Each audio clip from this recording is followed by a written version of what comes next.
हरिओम। स्वागत है आप सभी का गीता ज्ञान में। हम अध्याय 18 पर हैं और जहां पर भगवान तीन प्रकार की बुद्धि की चर्चा कर रहे हैं। तीन प्रकार की बुद्धि: सात्विक बुद्धि, राजसिक बुद्धि और तामसिक बुद्धि। 31वें श्लोक में भगवान अब राजसिक बुद्धि की चर्चा आगे बढ़ा रहे हैं। इससे पहले सात्विक बुद्धि की चर्चा हम कर चुके थे। तो भगवान कह रहे हैं कि हे पार्थ, जो बुद्धि धर्म और अधर्म के तथा करने योग्य और न करने योग्य कार्यों को यथार्थ नहीं जानती, वह बुद्धि राजसी है। और हे पार्थ, जो बुद्धि तमोगुण से घिरी हुई अधर्म को धर्म मानती है तथा अन्य संपूर्ण पदार्थों को भी विपरीत ही मानती है, वह बुद्धि तामसी है। तामसी बुद्धि, राजसी बुद्धि, सात्विक बुद्धि। अस्तित्व में जब हम योग शास्त्र को देखते हैं तो वहां पर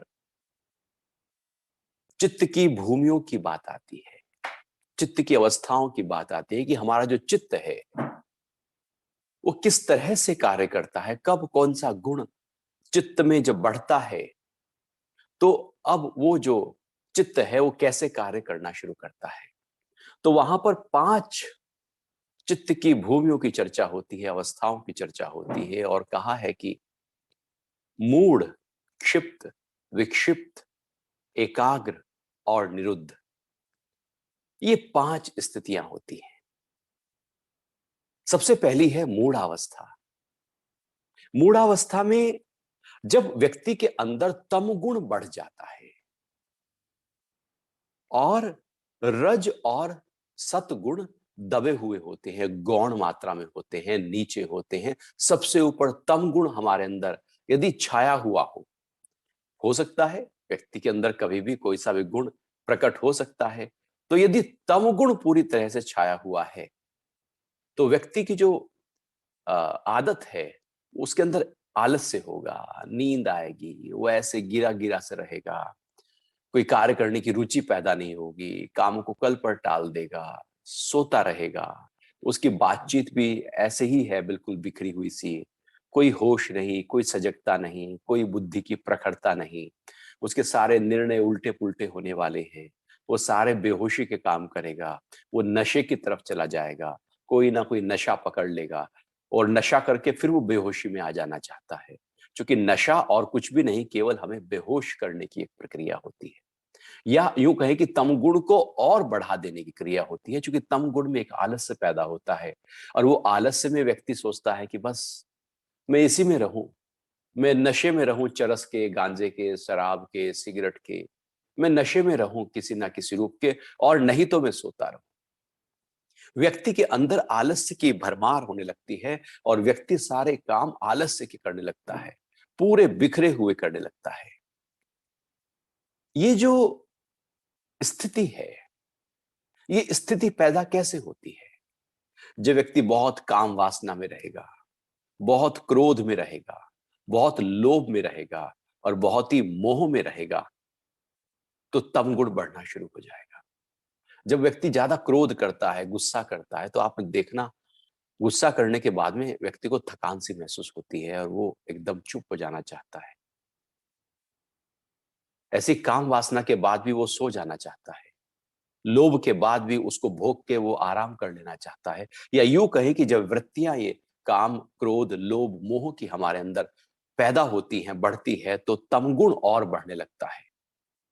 ये जो मूढ़ अवस्था है, ये काम, क्रोध, लोभ, मोह में लगातार रहने से और ज्यादा बढ़ती चली जाती है, प्रबल होती चली जाती है। हम ही ये जिम्मेदार। तमगुण तो आया था, हटाया जा सकता है। रजोगुण एक्टिव किया जा सकता है। सुबह आप उठे, अब मन कहने लगा थोड़ा और सो जाते हैं, आप एकदम रजाई को हटाकर और खड़े भी हो सकते हैं और आप चद्दर तान के फिर सो सकते हैं, रजाई तान के फिर सो सकते हैं। ये हमारे ऊपर है। और सो गए तो वो तमगुण बढ़ने लगेगा, और जब वो तमगुण बढ़ने लगेगा तो सारी चित्त की वृत्तियां उसी तरह से काम करना शुरू कर देगी। तो ऐसा जो व्यक्ति है, उसमें काम, क्रोध, लोभ, मोह के कारण ये जो अवस्था है, स्थिति है, प्राप्त होती है। और इसमें जो जो व्यक्ति है, उसकी जो प्रवृत्ति है, वो भी पूरी तरह से अज्ञान में होगी, अधर्म में होगी, अवैराग्य में होगी। अर्थात वो सारे अज्ञान के काम करेगा, सारे मूढ़ता से भरे हुए। जिसको कहते हैं ना, ये मूढ़मती है, तो बिल्कुल ही, बिल्कुल ऐसे मूढ़ बुद्धि है, मूढ़ मते। तो ये वही मूढ़ मते है जहां तम गुण बढ़ा है, और अज्ञान, इग्नोरेंस, जो अंधेरा है अंदर का, वो एकदम सजा है। वो ऐसे ही है जैसे अमावस्या की रात हो।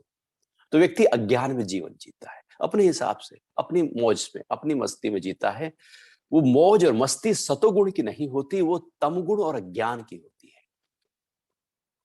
तो अज्ञान में, अंधेरे में व्यक्ति क्या काम करेगा? अंधेरे में कैसे घूमेगा फिरेगा? वो तो गिरता पड़ता रहेगा। रोशनी तो है नहीं, अंधेरे की चाल है। अज्ञान अंधेरे की चाल है, अंधेरे का जीवन है। या यूं कहें कि मूढ़ अवस्था ऐसे ही है कि जैसे हम अंधेरे में चल रहे,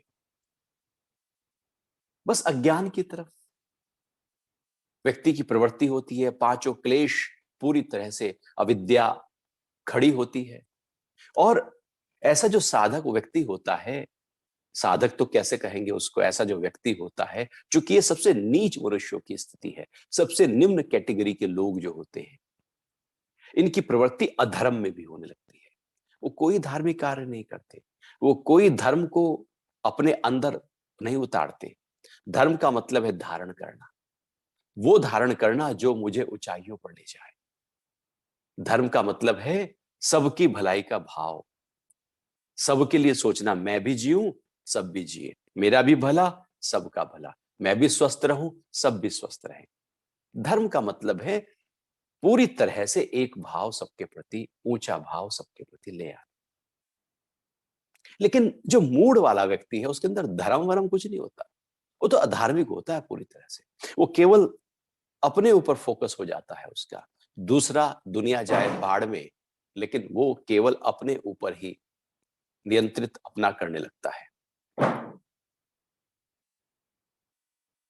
और साथ साथ उसके अंदर वैराग्य भी नहीं होता, उसके अंदर होता है अवैराग्य।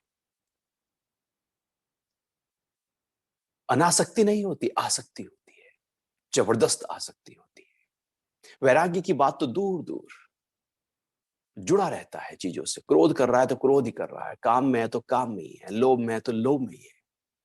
वो ऐसे पूरी तरह से रत रहता है, और जरा सा भी कुछ उसके अनुकूल ना हो तो एकदम क्रोध में आएगा, क्योंकि वो आसक्त है पूरी तरह से। वैराग्य वहां पर है ही नहीं। तो ये जो स्थिति है, ये चित्त की अस्वाभाविक अवस्था है, पूरी तरह से निचली स्थिति है, क्योंकि यहां पर तमगुण बढ़ा होता है।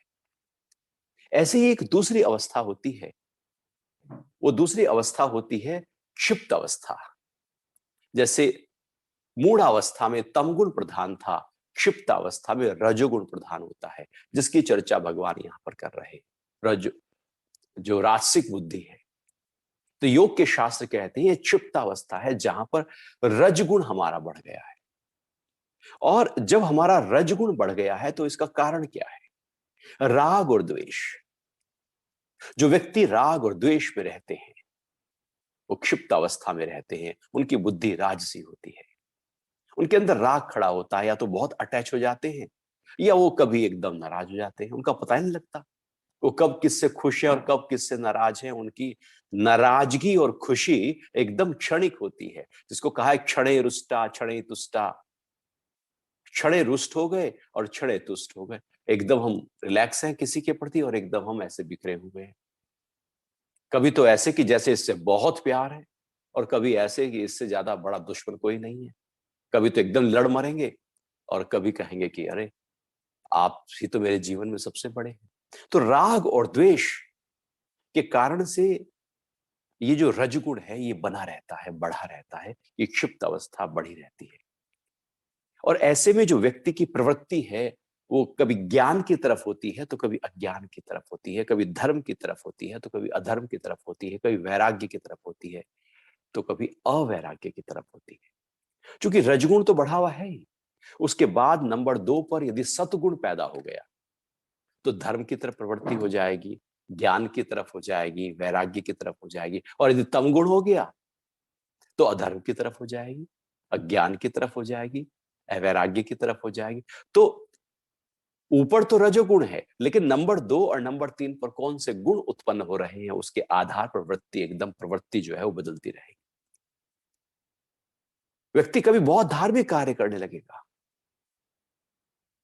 और धर्म के प्रति रुचि उसकी बढ़ जाएगी, वो सबकी भलाई के भाव को सोचने लगेगा, और कभी वो पूरी तरह से अधार्मिक हो जाएगा, कभी बिल्कुल अपने ऊपर फोकस करने लगेगा।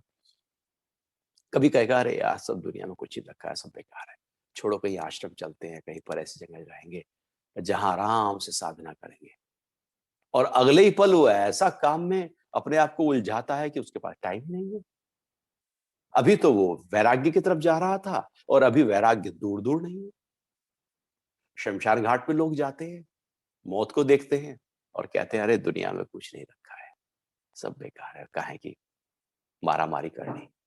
अभी जैसे कोरोना काल में इतनी लोगों ने अपने प्राण गंवा दिए, तो ऐसा कोई परिवार नहीं था जहां पर किसी रिश्तेदार, जानकारी, दोस्त, मित्र के यहां पर कोई ऐसा हादसा नहीं हुआ हो।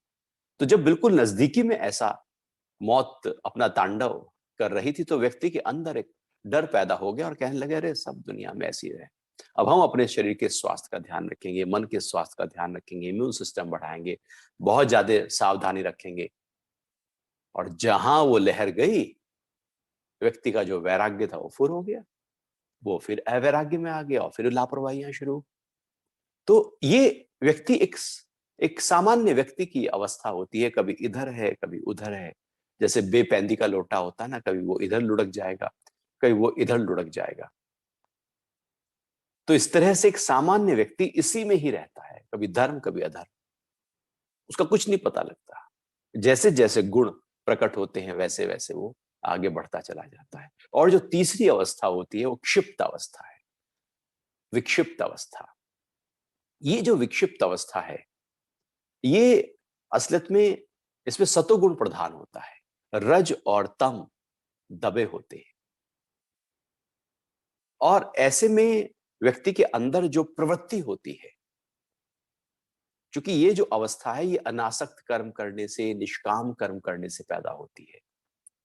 आसक्ति को हटाकर अनासक्त हो जाएं, सकाम को हटाकर निष्काम हो जाएं, तो ये जो स्थिति है ये पैदा होने लगती है। सतोगुण अब बढ़ने लगता है। जब सतगुण बढ़ जाता है तो व्यक्ति की जो प्रवृत्ति है वो ज्ञान की तरफ, धर्म की तरफ, वैराग्य की तरफ होने लगती है। वो धर्म के कार्य, ज्ञान का सुनना, ज्ञान में रहना, उसका चिंतन मनन करना, स्वाध्याय करना, ज्ञान से जीवन को जीना, ज्ञान पूर्वक, होश पूर्वक, सुजाग होकर एक एक कार्य को, एक एक निर्णयों को करना। वहां कुछ भी ऐसा नहीं जो बेहोशी का हो, वहां सब सजगता है, सब होश है। यह एक साधक है, एक जिज्ञासु है। ये प्रवृत्ति एक साधक की होती है जो बढ़ता है धर्म की तरफ, ज्ञान की तरफ, वैराग्य की तरफ। हमें अपने आप को इस ही भाव में लेकर आना है जो गीता में भगवान सात्विक बुद्धि की बात कर रहे थे। और एक जो चौथी अवस्था होती है उसको कहते हैं एकाग्र अवस्था। ये जो एकाग्र अवस्था है, ये लगातार निरंतर समाधि की साधना के माध्यम से ध्यान की गहराइयों में जब व्यक्ति रहता है तो उस गहराइयों को अनुभव करते हुए यह एकाग्रावस्था प्राप्त होती है। अर्थात जो वृत्ति है साधक की, वो टिक जाती है, ठहर जाती है एक जगह पर जाकर, एकाग्र हो जाती है। अब हलचल पैदा नहीं होती, वृत्तियां लहरों की तरह नहीं दौड़ती, अब तो शांत तालाब की तरह हो चुकी होती है। अपर वैराग्य के कारण से ये एकाग्रावस्था प्राप्त होती है। अब जो बाहर दिख रहा है, जगत जो है, उसके प्रति पूरी तरह से वैराग्य पैदा हो जाता है। जगत के पदार्थों के प्रति वैराग्य पैदा हो जाता है, वहां से अपने आप को डिटैच करने लगता है। वो चीजें तो रहती हैं लेकिन वहां पर आसक्ति और पकड़ नहीं रहती। वो घर तो है लेकिन घर के प्रति पकड़ नहीं है। वो सब कुछ वैसे ही रहेगा लेकिन वृत्ति पूरी तरह से एकाग्र है। जब वो ध्यान के लिए बैठा है तो अब उसका ध्यान भंग नहीं हो रहा है, वो ठहरा है, वृत्ति ठहर गई है। और जब वो उठा है तब भी उसकी वृत्ति ठहरी है। काम कोई भी कर रहा हो, वृत्ति उसकी ठहरी रहती है। ये संप्रज्ञात समाधि की अवस्था महर्षि पतंजलि इसको कहते हैं। और एक चौथी अवस्था होती है एकाग्रावस्था, और पांचवी अवस्था होती है निरुद्धावस्था।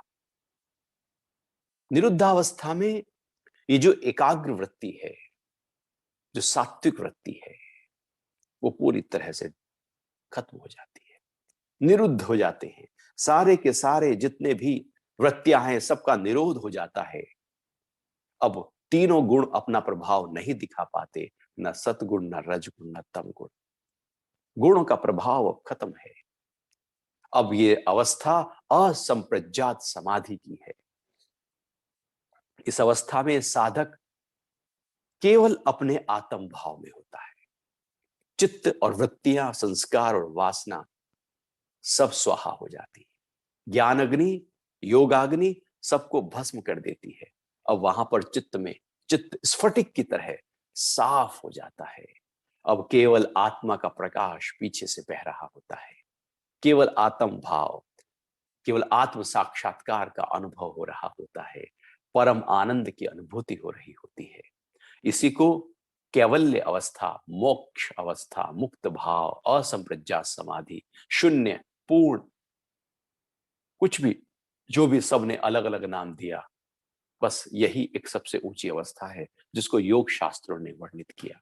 तो यहां पर भगवान जिस राजसी बुद्धि की चर्चा कर रहे हैं, वो कह रहे हैं कि हे पार्थ, जो बुद्धि धर्म और अधर्म को तथा करने योग्य कार्य को और न करने योग्य कार्य को यथार्थ नहीं जानती, वो कभी धर्म में जाएगी, कभी अधर्म में जाएगी।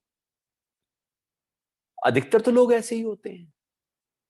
वो पता नहीं, कभी तो ऐसे उनके अंदर भूत सवार होता है कि वो सोसाइटी के सब सोशल वर्क करने शुरू कर देंगे और फिर एकदम भूल भी जाएंगे। वो वृत्ति वास्तविक नहीं है, झूठी है।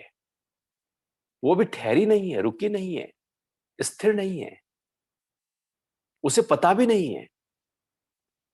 ऐसी बुद्धि को कई बार धर्म और अधर्म का भी जो है वो ज्ञान ही नहीं होता,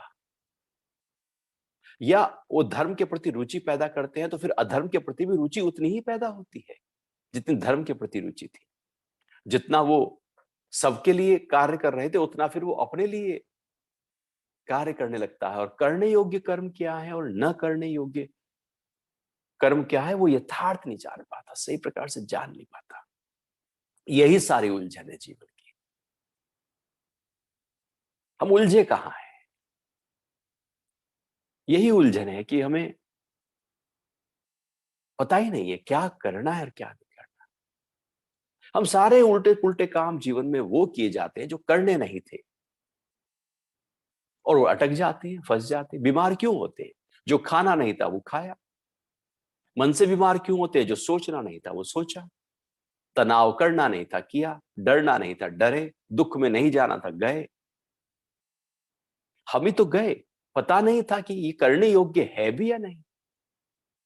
वो करने योग्य है नहीं और हम उसको किए जा रहे हैं।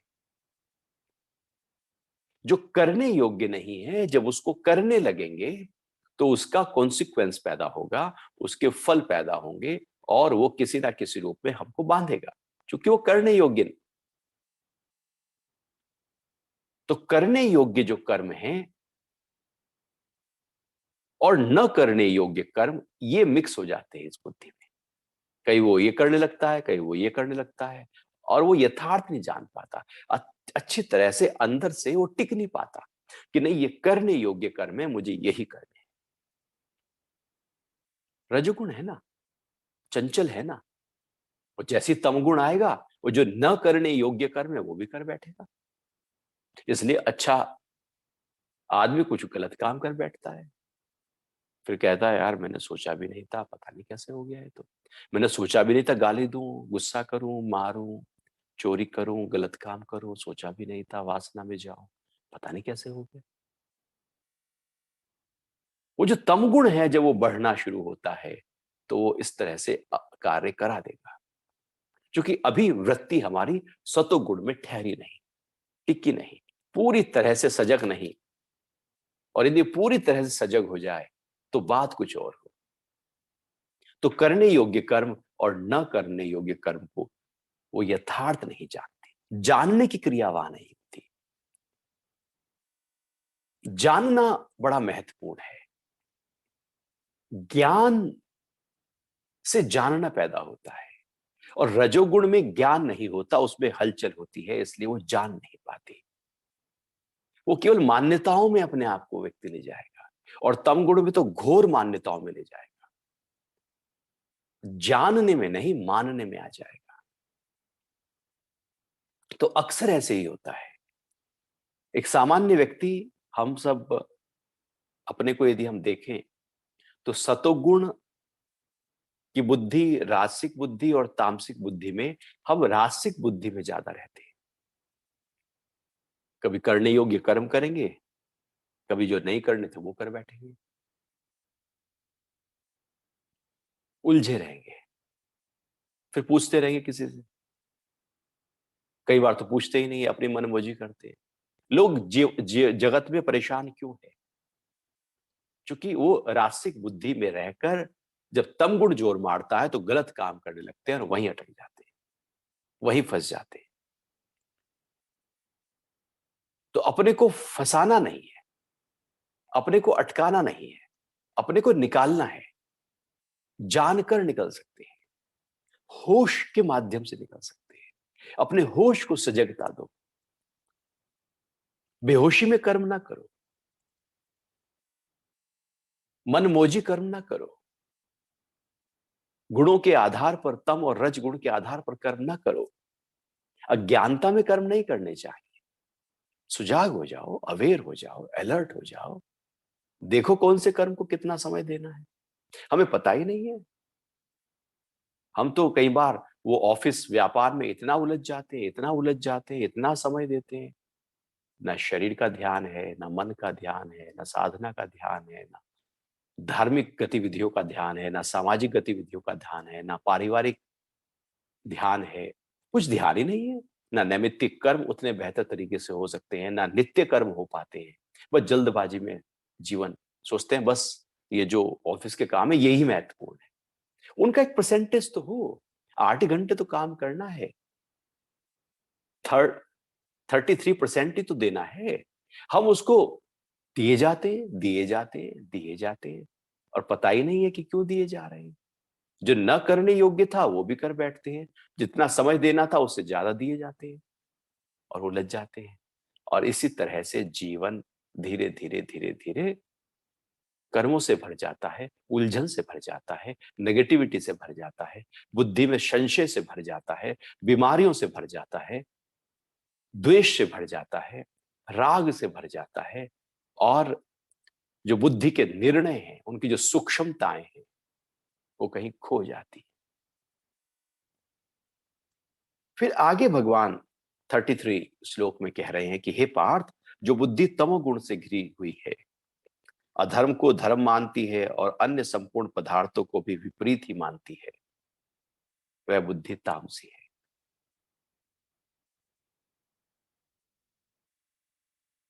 तम गुण से घिरी है ये। वो जो भगवान मूड अवस्था, अभी हमने चर्चा की योग शास्त्रों में, जो मूड अवस्था का है, तम गुण है। चारों तरफ तम गुण ही है बुद्धि में। मन में तम गुण, बुद्धि में तम गुण, इंद्रियों में तम गुण, शरीर में तम गुण, हर स्तर पर तम गुण ही प्रधान हो गया। अब जब वो घिरी है तम गुण से, तो फिर तम गुण अपना असर दिखाएगा ना, वो दिखाएगा। और फिर दिखाने लगता है वो। तम गुण आलस्य देगा तो वो आलस्य में अज्ञान देगा, अधर्म देगा, अवैराग्य देगा, तो वैसे ही प्रकट होने लगता है अंदर। और फिर अधर्म को धर्म मानती है, उसकी अपनी एक परिभाषाएं होती है। वो धर्म की परिभाषा है, अपने अनुसार गढ़ता है, मढ़ता है। बहुत से लोग होते हैं अपने हिसाब से वो धर्म कहते हैं, ये धर्म, उनका अपना हिसाब है। वो चोरों का धर्म अपना धर्म है। वो जो कालाबाजारी करने वाले हैं, वो जो अधर्म है, उसको धर्म मानने लगते हैं। नहीं, ये तो मेरा धर्म है। बिल्कुल पूरी तरह से जो बुद्धि की सूक्ष्मता है वो कहीं खो चुकी होती है। मूढ़ता में व्यक्ति चला जाता है, क्योंकि नशा कर रहा होता है, क्योंकि किसी ना किसी काल्पनिक ख्यालों में वो अपने को उलझाए हुए होता है। उसकी अपनी बुद्धि कुछ नहीं है। जिसने जो कहा वो कर लिया।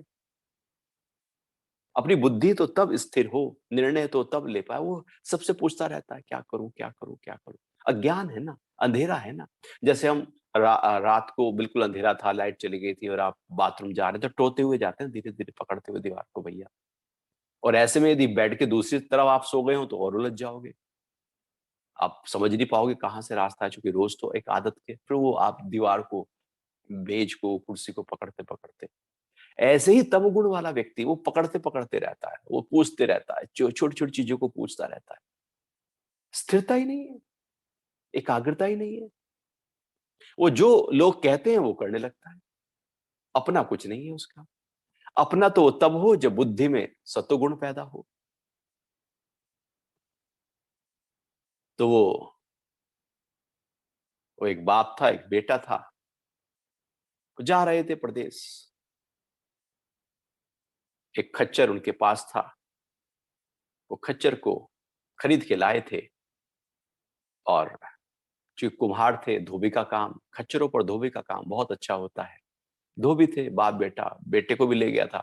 बाप बेटा भी छोटा ही था कि चल तुझे स्ट्रीट स्मार्ट बनाता हूं, चल तुझे दिखाता हूं कि कैसे बार्गेनिंग होती है, कैसे देखते हैं चीजों को, कैसे खरीदते हैं। था तम गुण में, लेकिन फिर भी वो चाहता है ना, हर व्यक्ति चाहता है। क्योंकि जब तक बाहर नहीं निकलेंगे स्मार्टनेस नहीं आती, बुद्धू रह जाते हैं लोग। तो खरीद के ला रहे थे, तो दोनों अपना उस खच्चर पे बैठ के अपना चले आ रहे थे, मस्ती के साथ में, गाने गुनगुनाते हुए। अब आ रहे थे तो रास्ते में लोगों ने कहा, अरे यार, एक एक खच्चर, तुम दोनों को शर्म नहीं आती? एक बेचारे जानवर को तुमने उसकी जान ले रखी है, दबा दबा के तुम मार दोगे इसे। कहां से चले आ रहे हो? ये पसीनों पसीने हो रहा है, थोड़ा तो शर्म करो। चलो जी, उन्हें बात जची, यार ये खच्चर तो है ही, जानवर तो है ही, हम दो जने बैठे, ठीक नहीं है। दोनों उतर गए। अब चले जा रहे हैं, खच्चर भी साथ साथ चल रहा है, दोनों भी, बाप बेटा एक तरफ, बेटा एक तरफ। बाप खच्चर को पकड़ के अपना चले जा रहे। रास्ते में और लोग मिले, पागल आदमी, जब खच्चर है ही तो पैदल क्यों चल रहे हो? तो उन्हें बात जची, यार खच्चर तो है, फिर पैदल क्यों चल रहे हैं? अच्छा, दोनों बैठेंगे तो लोग कहेंगे कि यार दो क्यों चल रहे हो? अब हम नहीं है तो फिर लोग कह रहे हैं बात भी सही है कि। तो बेटे को बैठा दिया, बाप पैदल चलने लगा। अब लोग फिर देख रहे हैं, लोग कह रहे हैं अजीब, कमाल का समय आ गया। बेटा अपना आप खच्चर पे बैठा चला जा रहा है, बूढ़े बाप को अपना नीचे वो धीरे धीरे लुढ़कता पुढ़कता चला आ रहा है पैदल। शर्म तो कर। अब बात जची। उन्होंने क्या किया, बेटा नीचे उतर गया, बाप बैठ गया। अब बाप जब बैठ गया तो चले जा रहे थे, रास्ते में फिर एक और आदमी मिला।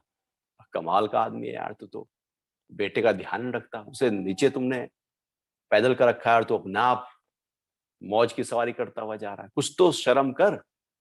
अब वो नीचे उतर गया, वो सोचने लगा, यार क्या करें, समझ नहीं आ रहा है क्या करें। दोनों बैठे तो गड़बड़, वो भी ठीक नहीं लगता, दोनों उतरे तो गड़बड़, वो भी ठीक नहीं लगता, एक बैठे, बाप बैठे तो भी ठीक नहीं, बेटा बैठे तो भी ठीक नहीं है। ये मूड बुद्धि जो होती है वो ऐसी ही होती है, जिसने जो कहा वो कर लिया, अपना कुछ नहीं है। वो इस बात को नहीं समझते कि कुछ तो लोग कहेंगे, लोगों का काम है कहना। वो सोचते नहीं, यही बस जो उन्होंने कहा वही ठीक। तब सोचने लगे, अब क्या करें, क्या करें, कुछ तो करके चलना पड़ेगा। उन्होंने खच्चर को लिटाया, उसके पैर बांधे, डंडा फंसाया, एक तरफ से बेटे ने पकड़ा और एक तरफ से बाप ने पकड़ा, और गधे खच्चर को वो अपने कंधे पे ढोते हुए लेकर जा रहे हैं। अब लोग फिर देखकर हंसे कि कमाल के लोग हैं। तो इस तरह की जो मूढ़ बुद्धि है, उन्हें पता ही नहीं है कि जीवन को जीना कैसे है। तो भगवान कह रहे हैं कि जो अधर्म को धर्म मानती है और संपूर्ण पदार्थों को उल्टा देखती है, क्योंकि उसकी अपनी बुद्धि नहीं है, सूक्ष्मता ही नहीं है। जो वो अधार्मिक कार्य कर रहा होता है व्यक्ति, वो कहता है बिल्कुल सही है। वो उसकी ऐसी गवाही देगा, उसकी ऐसी व्याख्या करेगा, आख्या लिखेगा, उस पे ऐसा राइटअप बना सकता है, उस पे ऐसी स्पीच दे सकता है कि नहीं यही सही है, यही सही है।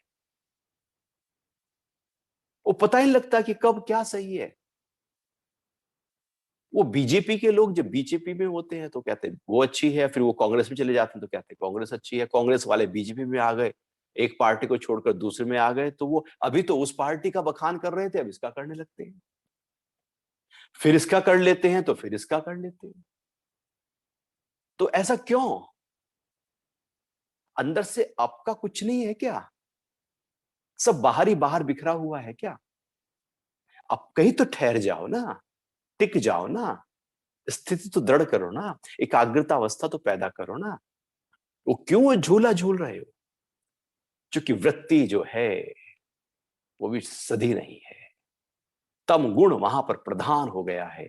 इसलिए वो जहां जाता है बस वहीं के गुणगान गाता है, क्योंकि अपना तो कुछ भी नहीं है। तो जो बुद्धि तमोगुण से घिरी होती है, अधर्म को धर्म मानती है,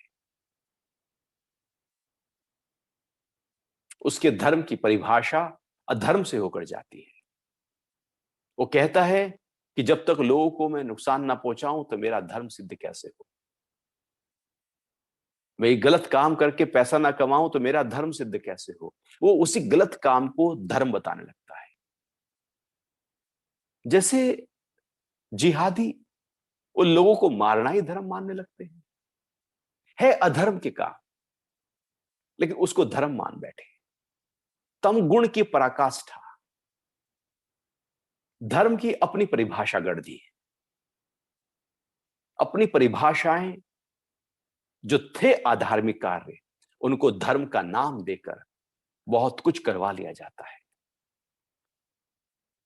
जितने भी इस तरह के आतंकवादी तैयार किए जाते हैं, वो सब वो जो अधर्म है उसको धर्म की पट्टी पढ़ाकर, धर्म का चश्मा पहनाकर उनको सिखाया जाता है, पढ़ाया जाता है, ट्रेंड किया जाता है, और कहा जाता है यही धर्म है, यही धर्म है, यही धर्म है। सुबह से लेकर रात तक उसको ऊपर से ओढ़ाया जाता है, नहीं यही धर्म है, क्योंकि अंदर से कहीं धर्म ना फूट जाए।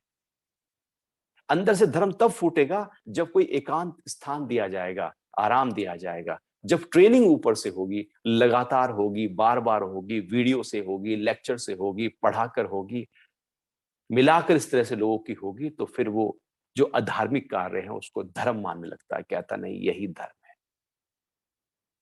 और लोग वो आतंकवादी बच्चे बन जाते हैं और वो सारे अधार्मिक कार्य करने लगते हैं और कहते हैं नहीं ये तो अल्लाह का काम है। तो भगवान कह रहे हैं कि जो तमोगुण से घिरी हुई बुद्धि है वो अधर्म को धर्म मानने लगती है। वो पूरी तरह से अधार्मिक है, क्योंकि अहिंसा वहां नहीं है, वहां हिंसा ही हिंसा है। तो जहां हिंसा है वहां धर्म कैसे हो? धर्म तो हो नहीं सकता। लेकिन जहां अहिंसा है वहां धर्म होगा। लेकिन हिंसा में यदि हम धर्म मानने लगे, हम बनते हैं अपने को बहुत ज्यादा धार्मिक व्यक्ति और बैठे खा रहे हैं मांस, मुंडी मरोड़ कर एक को तो खा रहे हो और फिर कह रहे हो कि मैं तो धार्मिक हूं। वो जिसको खाया है उससे तो पूछो कैसे उसको मारा गया, क्या उसके अंदर पैदा हुआ होगा, कितनी हलचल पैदा हुई होगी, कितना वो परेशान होगा। तुम्हें कोई मारे तो तुम कितना डरो, कितना भयभीत हो, कितना परेशान हो। कोई चांटा मारे तो कितने हिल जाते हो। उसको तो मुंडी मरोड़ी गई थी, उसको तो हलाल किया गया था। क्या उसके अंदर प्राण नहीं थे जैसे हमारे अंदर है? जैसे हमारे अंदर है वैसी तो उसके अंदर है। क्या दया नहीं आती? क्या नम्रता नहीं है? क्या करुणा नहीं है? क्या सरलता, सौम्यता, मधुरता नहीं है? क्या हमारी वृत्ति इतनी ज्यादा कठोर, कलुषित हो गई है कि हम केवल केवल ये कहें कि मुझे तो अपना पेट भरना है इसलिए मैं खा रहा हूं, और फिर कहें कि मैं तो धार्मिक हूं। फिर आप घंटी बजाओ, फिर आप माला फेरो, सारे फिर आप काम करो। आप पहले तो हिंसक है। हिंसक व्यक्ति धार्मिक कैसे हो सकता है? अहिंसक ही तो धर्म की तरफ जा सकता है। तो भगवान कह रहे हैं कि अधर्म को धर्म मानने लगता है।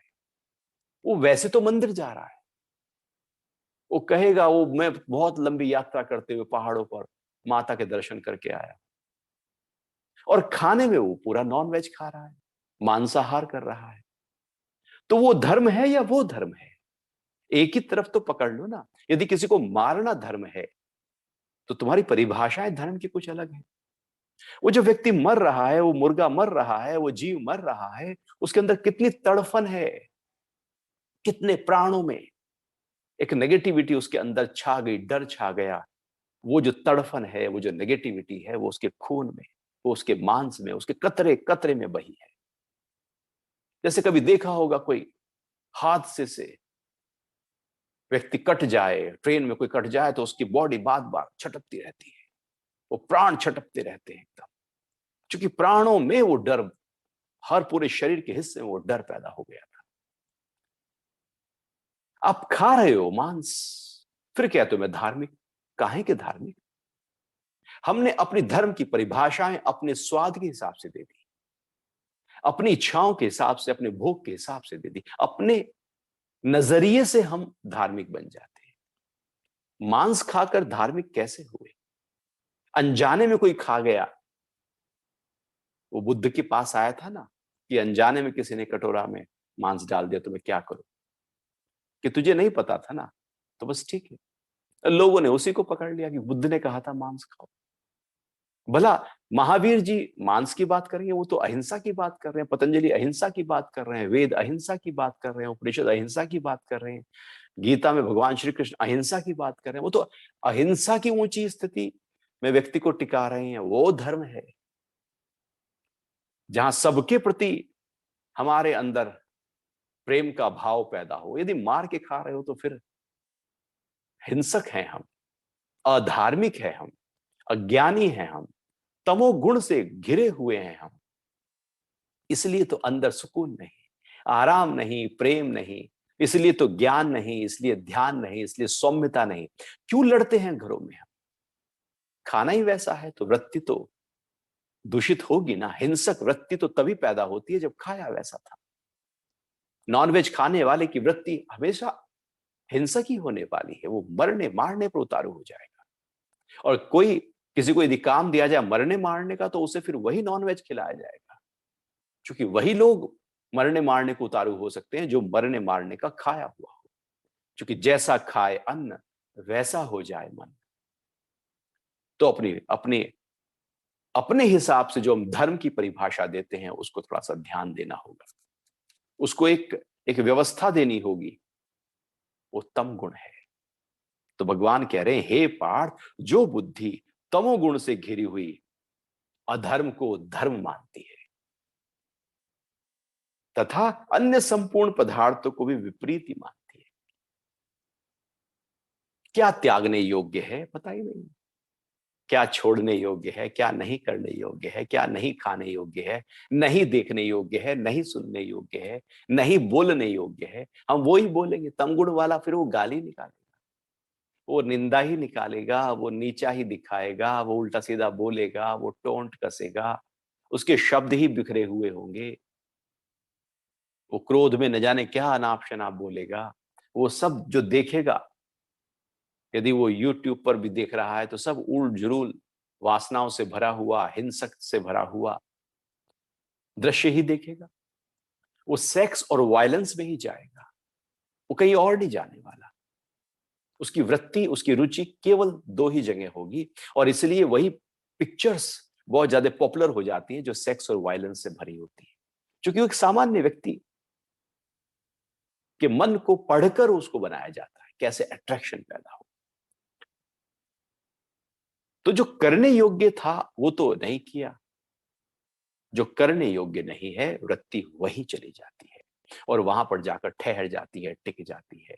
ऐसा व्यक्ति जो है वो तामसी बुद्धि वाला होता है, नीच, सबसे नीच, सबसे निम्न कैटेगरी बताई है शास्त्रों में उसकी। योग शास्त्रों में कहा है सबसे निम्न कोटि का व्यक्ति। गीता में वह तामसी बुद्धि वाला व्यक्ति, तमगुण सबसे बिल्कुल, मानव मन में यदि सबसे निचला स्तर, चेतना का सबसे निचला स्तर कुछ है तो वो तमगुण। सबसे ऊपर स्तर जो है चेतना का, चित्त का, वो है सतोगुण। और चेतना का जो स्तर है वो 3 गुण से परे है, वहां सतोगुण भी नहीं होता। तो अपने आप को तमोगुण से ऊपर उठाना होगा, क्योंकि ये तमोगुण न जाने कितने रोगों की जननी है, मन के रोगों की जननी है। सारे कलह, झगड़े, विरोध, संघर्ष सब इसी के ऊपर टिका है, खड़ा है। तो इस तरह से भगवान ने 3 प्रकार की बुद्धियों की यहां पर चर्चा की और हमारी कोशिश हो कि हम अपने आप को सतोगुणी बुद्धि में लेकर आए। क्यों हम रज और तम में जाए? ये अभ्यास है। अभ्यास और वैराग्य जो गीता में भगवान कहते हैं, महर्षि पतंजलि कहते हैं, ये 2 पंखों की तरह होते हैं। और साधक का मतलब है कि जो अभ्यास और वैराग्य के माध्यम से अपने आप को ऊर्ध्व गति दे, ऊपर की तरफ लेके जाए। जो आज है वो कल नहीं, जो कल है वो परसों नहीं, लगातार बेहतर बेहतर बेहतर। साधना बेहतर करने लगती है, ध्यान बेहतर करने लगता है, वृत्तियां इंप्रूव होने लगती हैं, सधने लगती हैं, एकाग्र होने लगती हैं, ठहरने लगती हैं। फिर जीवन कुछ और नजरिए से जिया जाता है। तमगुण वाला जीवन को काटता है, सतोगुण वाला जीता है, पल पल को जीता है, क्योंकि वो देख लेता है कि जीवन इस पल बह रहा है। रजोगुण वाला वो तो कल्पनाओं में और ख्यालों में रहता है, वो तो भविष्य में जीता है। तमोगुण वाला तो पूरी तरह से दुख और डिप्रेशन में और नेगेटिविटी में जीता है। अपने आप को ध्यान के माध्यम से, प्राणायाम के माध्यम से और यम और नियम के पालन के माध्यम से हमें साधना होगा। बेहतर बेहतर और बेहतर मनुष्य, बेहतर मानव की तरफ हमें जाना होगा और एक बेहतर अच्छा सामाजिक प्राणी हमें बनना होगा। एक अच्छा पारिवारिक सदस्य हमको बनना होगा। एक अच्छा ऑफिस में काम करने वाला व्यक्ति हमको बनना होगा। जहां हम हैं वहां बेहतर तरीके से अपने आप को पेश करना होगा। तो समझो कि गीता को हमने अपने जीवन में लगाया है। अन्यथा गीता सुनी है, कान रस लिया है, कुछ समय के लिए ये सुनना अच्छा लगता है। कान रस में बस कान तक ही बातें रहती हैं, कान के अंदर नहीं जाती, उस पर हम टिकते नहीं, ठहरते नहीं, चलते नहीं। बस सुनकर कुछ समय के लिए बस लगता है कि वाह, जैसे कुछ समय के लिए हमने पहाड़ियां देख ली हो, कुछ समय के लिए हमने संगीत सुन लिया हो, उस समय के लिए तो आराम में आ गए। ऐसे कुछ समय के लिए हमने गीता सुन ली हो तो उस समय के लिए तो आराम में आ गए, लेकिन उसके बाद असली समय तो बाद में शुरू होता है। अब उसको इम्प्लीमेंट करने का समय आ गया। तो इस तरह से ये 32वां श्लोक यहां पर पूरा होता है। अब भगवान 3 प्रकार की धृति की बात कर रहे हैं, धारणा शक्ति की बात कर रहे हैं, वो भी सात्विक, राजसिक, तामसिक, जिनकी चर्चा हम अगले सत्संग में करेंगे। तो अभी समय हुआ है कुछ प्राणायाम और ध्यान का। आज थोड़ा हम ध्यान के लिए बैठने वाले हैं। तो एक बार जरा खड़े हो जाएं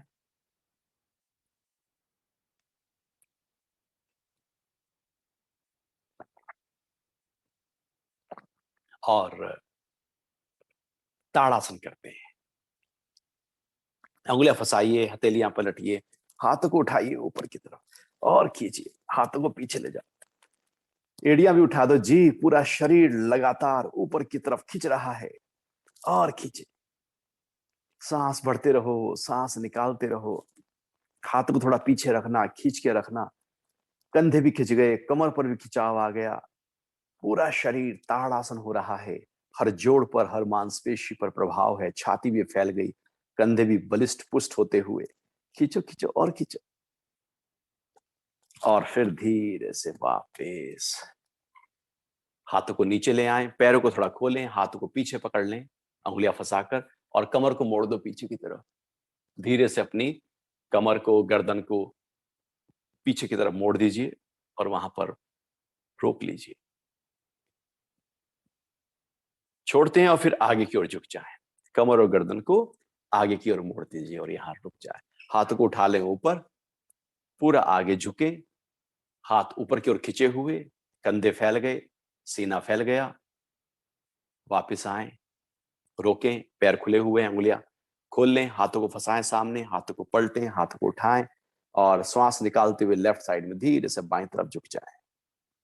झुक जाओ बाईं तरफ, लेफ्ट साइड में पूरा झुके, रुके, मुस्कुराएं और फिर धीरे से वापस आकर राइट साइड में झुक जाएं। पूरा झुको, पूरा झुककर धीरे से वापस। चलो हाथों को नीचे लाकर आराम से बैठ जाते हैं। बैठ जाते हैं ध्यान के अभ्यास के लिए। उससे पहले कि हम ध्यान करें, हम सांसों पर अपने ध्यान को लेकर आएंगे। लंबा गहरा सांस भरेंगे और निकालेंगे। यहां पर पूरक होगा, कुंभक होगा, रेचक होगा। 10 गिनती तक सांस भरने और फिर जितना भी आप ज्यादा रोक सके, मान लो 20 गिनती तक सांस रोके और फिर यदि 10 गिनती तक की सांस निकाल पाए तो अच्छा है।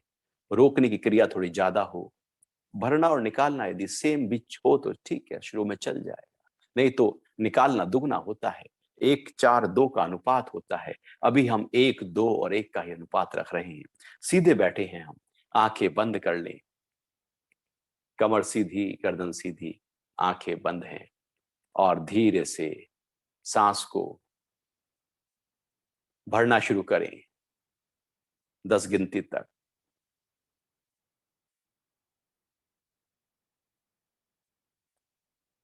रोक लें 20 गिनती तक यदि रोक पाए तो।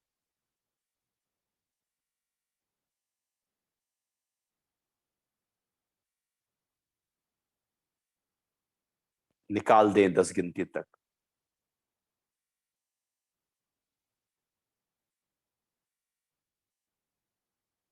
निकालने का समय यदि और बढ़ सके तो अच्छा है, फिर से भर लें।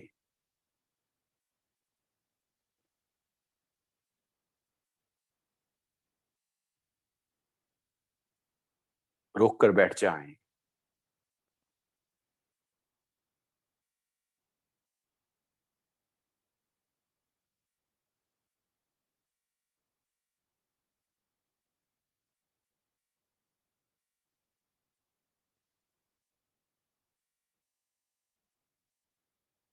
फिर निकाल दीजिए।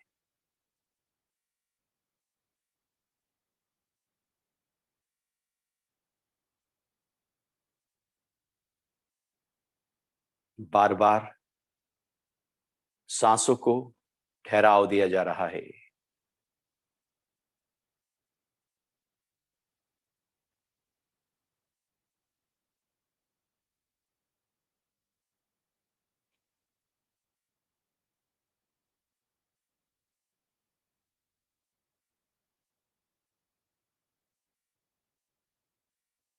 रोक कर बैठ जाना और फिर आहिस्ता से निकाल देना।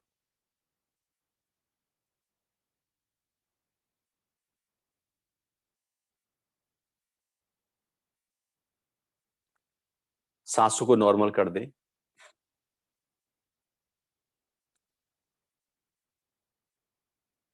शांत भाव से बैठे रहें।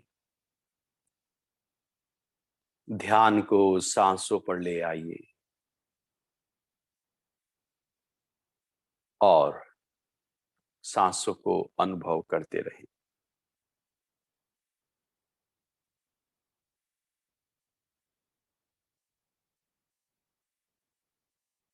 कब सांस आया,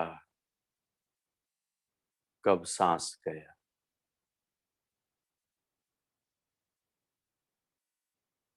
ध्यान सांसों पर टिका रहे।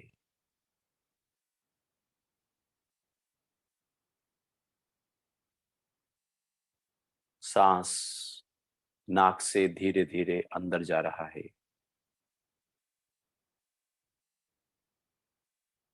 और फिर धीरे धीरे बाहर आ रहा है।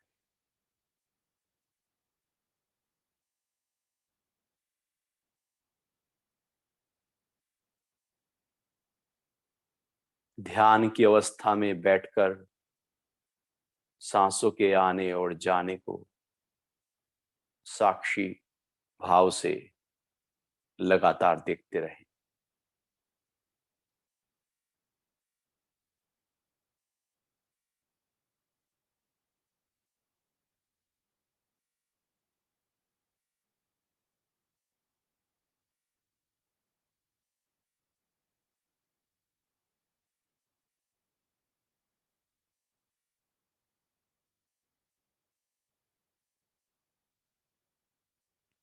देखते रहें श्वास कैसे अंदर गया और पूरा अंदर जाकर फिर वो धीरे धीरे बाहर निकलना शुरू हुआ। नाक से थोड़ी दूर तक बाहर निकला, मन भी साथ साथ उसके पीछे पीछे गया। ऑब्जर्व करते रहे और फिर धीरे से श्वास वही लौटा और अंदर गया। मन फिर पीछे पीछे अंदर अनुभव करता हुआ फिर वो लौटकर नाक से बाहर निकलना श्वास शुरू कर रहा है और उसको अनुभव कर रहे हैं।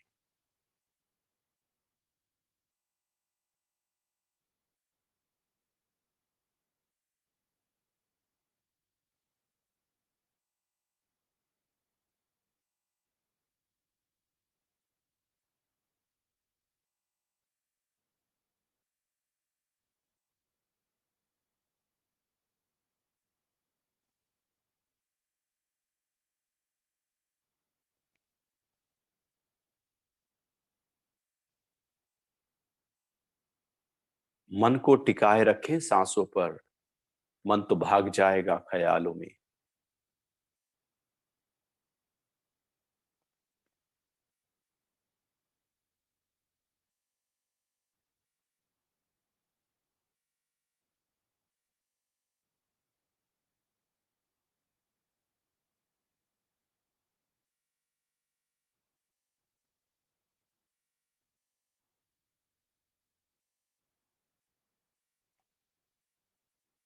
लगातार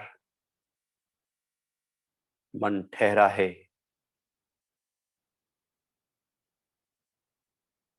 सांसों पर ध्यान हो रहा है।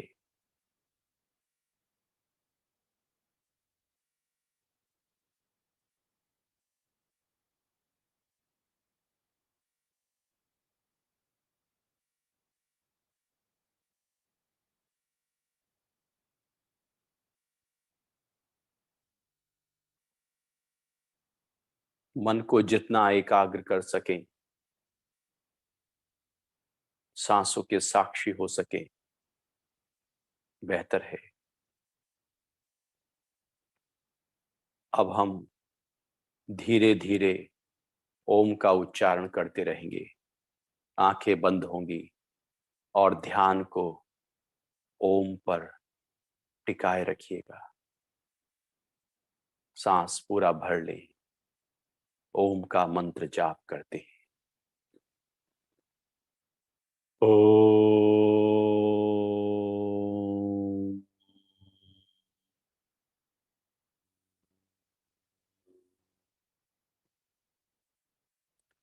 ओम।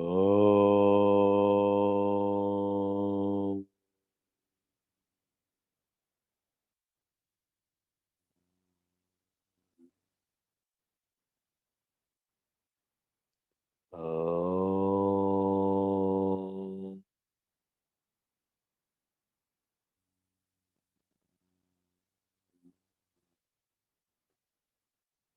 ओम।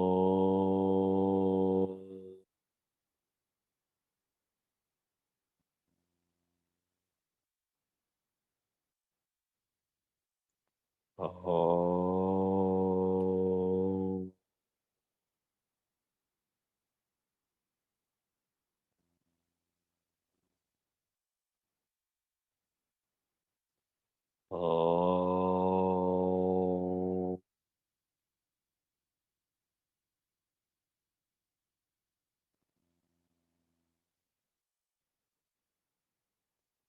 ओम।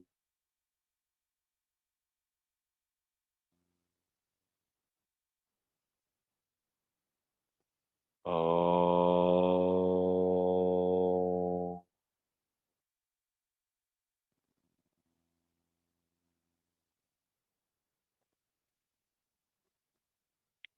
ओम।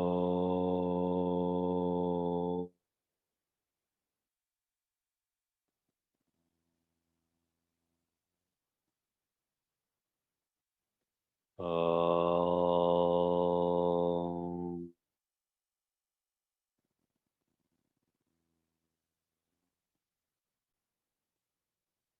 ओम।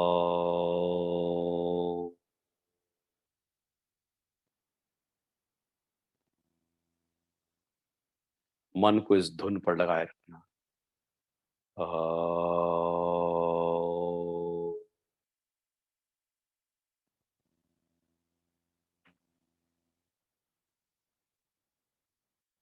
ओम।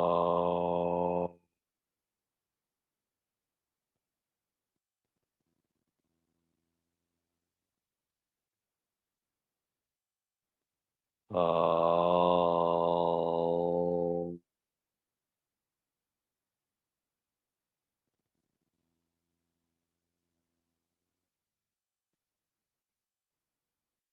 ओम।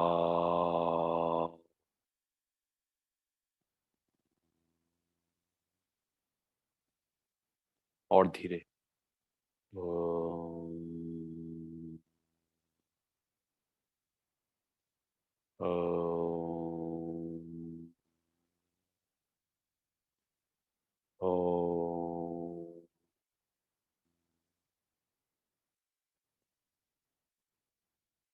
ओम। और धीरे।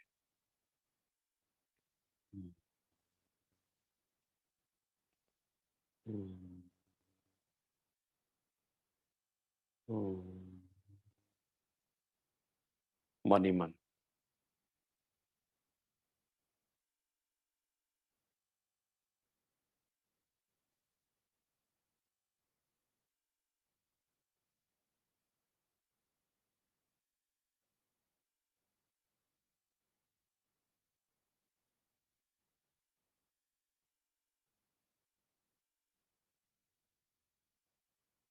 शांत भाव से बैठे।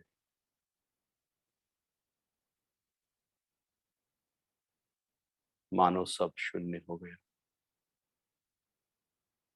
कोई वृत्ति नहीं रही। कोई विषय नहीं रहा।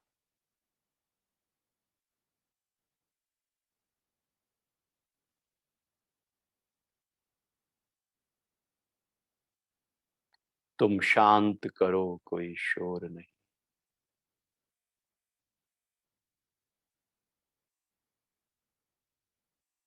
ओम शांति। शांति। शांति। हाथ को उठाएं, हथेलियों को रगड़ लें, गर्म कर लें हथेलियां, और फिर आंखों के ऊपर रख लें, ढक लें। मन शांत है, हल्का है। इसी शांत भाव के साथ आज पूरा दिन अपने आप को बनाए रखें। हरिओम। आज के लिए इतना ही।